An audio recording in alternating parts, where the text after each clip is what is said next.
Eduardo Lemaitre, el célebre historiador cartagenero, decía que los barranquilleros no debían buscar su historia más allá del río Magdalena. Con su ímpetu conquistador, el que un día nos descubrió fue el río Magdalena. Pero también lo hizo el mar. Las aguas turbulentas del Atlántico se apaciguaban cuando los barcos llegaban al Caribe. Entonces los pasajeros inmigrantes a bordo vislumbraban el muelle largo de Puerto Colombia, en donde podían anclar sus sueños. Bastó que los primeros viajeros bajaran sus maletas para que empezara la ebullición urbana. Imaginemos ese gran momento que avivaba la confusión de aquí para allá. Supongamos los pensamientos desordenados que intentaban ponerle orden a esa nueva libertad. Entonces se oiría la voz del inventor que tenía una idea, acaso concebida en la larga y aburrida travesía. Tal vez habló el empresario que dejaba su fortuna en la guerra remota de Europa, pero se había quedado con sus ilusiones y que venía buscando tierra como la nuestra. Es muy probable que gritara el arquitecto que había vivido los enfrentamientos bélicos del siglo XIX, pero no quería repetir la historia en las polvorientas calles que abrían paso al desarrollo inimaginable, y esas calles son estas precisamente. Y al fondo, con algo de timidez también levantaría la mano el intelectual que pedía comprar y traer más libros y bibliotecas, como el ejemplar que cargaba debajo del brazo. Lo que sí es seguro, por los recientes descubrimientos, es que entre tantas demandas de reconocimiento pluriétnico habría estado la voz de un campesino medio indígena, medio negro, medio español, que también participaba en la creación de una nueva ciudad. Barranquilla fue, como dijo Alfonso Fuenmayor, una empresa sin nombres propios, inspirada en más en una voluntad bestial que arrastró a la obra a los anónimos gestores, en momentos en que el cielo probaba la tranquilidad de una campiña. Aquí, en efecto, no hubo la codicia de oro que sí fustigó otros rincones de la región, ni la ambición insaciable de un encomendero que hablaba a nombre de una majestad ausente en las ciudades vecinas. Tampoco hubo caballos que marcaban y que relinchaban por glorias en las calles empedradas. No hubo el hierro humillante que humeaba sobre las pieles, sobre otras pieles. Hasta aquí Alfonso Fuenmayor. Mientras Barranquilla surgía como sociedad, Cartagena y Santa Marta, nuestras dos ciudades hermanas, levantaban ya desde hace 3 siglos su historia. Uno no podría hablar entonces de un modo de ser costeño, sino de varios modos de serlo. Sí es cierto que la cultura está internamente caracterizada por la diversidad de los individuos y de los grupos, como lo sugiere Wallace. Entonces lo que tenemos en todo el Caribe, y particularmente el nuestro, el Caribe colombiano, son formas tan variadas como dispares de ser costeño. Desde esa perspectiva, sería muy necio insistir en que aquí todos somos idénticos, ni tampoco es agradable que se quieran poner límites conceptuales para definir lo que es ser costeño. Nuestra identidad es mucho más compleja.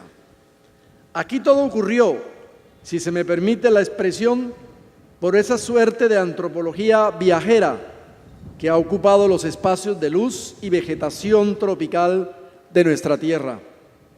En épocas de la conquista española, bajaron de barcos de madera armados por el viento muchos hombres de cuello largo y andar elegante, quienes se adentraron en la selva a lomo de mula. Quienes los vieron por primera vez debieron pensar que eran enviados de los dioses. Más adelante cambiaron las palabras indígenas y dejaron su lengua.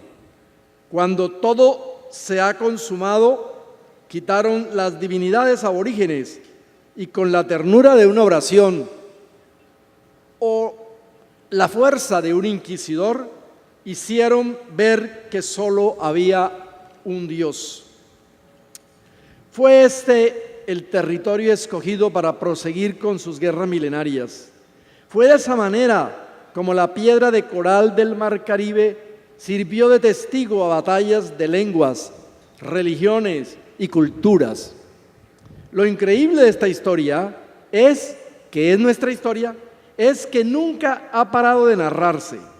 Fue narrada por las migraciones que abandonaban los museos europeos, también por la tradición oral y los cantos de toda la costa, e incluso más recientemente por los desplazamientos de los pueblos que la violencia ha ido sacando del campo a nuestras ciudades. Todos tenemos algo diferente que contar, todos tenemos un cuento que dar. Pero lo cierto es que somos iguales por la vida que se cuece en las riberas de los ríos. A todos nos gusta que los árboles hablen entre ellos al compás del viento. Amamos que un rayo de sol nos queme la piel, mientras en diciembre llegan las brisas, estas brisas de ahora también. No podemos resistirnos a un tambor cuando nos convoca desde los lugares más remotos. Los entrecruzamientos raciales, lingüísticos y culturales nos hicieron exuberantes, gestuales, dicharacheros, sensuales. Nuestras mujeres cambian con la gracia de nuestros ritmos musicales. Nuestros hombres hablan como si discutieran por la pasión que le ponen a los argumentos. Pero hay que repetirlo. Cada subregión tiene las características de sus trayectos, de sus historias, en razón de la diversidad de la costa y de esta costa caribe. Cuando revisamos lo que tenemos, encontramos una interacción de identidades que se pasean por la amplitud geográfica de las subregiones de la costa en forma de música, costumbres, recetas de cocina, remedios, modismos, sonoridades. Por eso hasta en nuestras propias unidades territoriales hay diferencias. Por eso hasta en nuestras propias vidas y acaso también en todos los que vivimos aquí. ¿Acaso son iguales los guajiros del centro, norte o sur del departamento? La llamada sabana no es un reino de distinciones a pesar de la planicie de su paisaje. ¿Es igual un barranquillero a un habitante de Repelón? ¿El cartagenero es el mismo sujeto cultural que el de Santa Rosa del Sur? La leyenda, la heráldica, configuraron el surgimiento y desarrollo de las ciudades coloniales. Y en su arquitectura apreciamos el modelo español. Obras como la nuestra fueron proceras e inmortales, como dijera Álvaro Cepeda Zamudio. Así de simple, nosotros ni nuestras obras tuvieron blasones. Por eso somos iguales, pero también diferentes. Nuestra característica esencial es que somos universo para las diferencias. Si hay un lugar que sea testigo de este arco iris de procedencias diversas, es justamente Barranquilla. No voy a citar los elementos propios de esta génesis, pues es bien sabido que nuestra realidad fue creada con los diversos modos de sentir de una nueva patria y de entendernos como punto de encuentro de una inmensa región. Las huellas de ese pasado están en las fachadas de edificios y casonas del centro histórico y del Viejo Prado, en los acentos del habla, en las variantes de la cocina regional. Sin embargo, según lo está descubriendo la arqueología aquí en la calle Carrera 50, cuando aparecieron esos mundos, ya nosotros teníamos una historia prehispánica. Mientras seguían llegando más viajeros, la historia se volvía a escribir con los tonos que la fusión étnica exigía o permitía conservar. En Barranquilla, pues, desplegamos la vocación portuaria cuando la nación toda miraba hacia los Andes. Construimos un gran emporio comercial cuando la economía se animaba con la industria.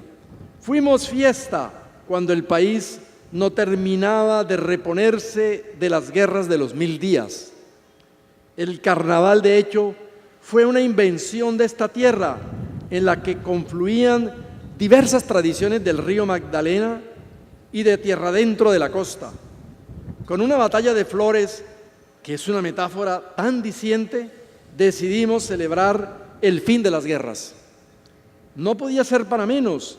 El auténtico ciudadano que ha resultado de las mezclas étnicas prefiere disparar palabras, repartir alegría, celebrar con bailes.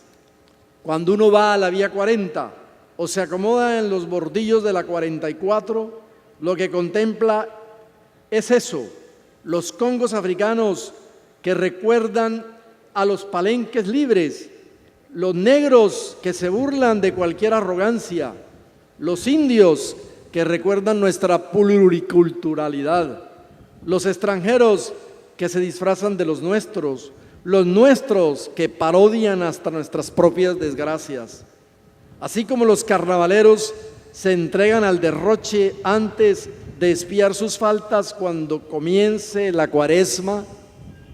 Asistimos al Carnaval de las Artes como preparación del espíritu para las fiestas que ya llegan. Gracias a Heriberto Fiorillo, a Claudia, a todos los promotores de esta mascarada cultural, por la invitación a dirigir estas primeras palabras. Es un honor que entiendo por sobre todo en razón de los estrechos vínculos que la Universidad del Norte ha tenido y sigue teniendo con este festival desde sus inicios.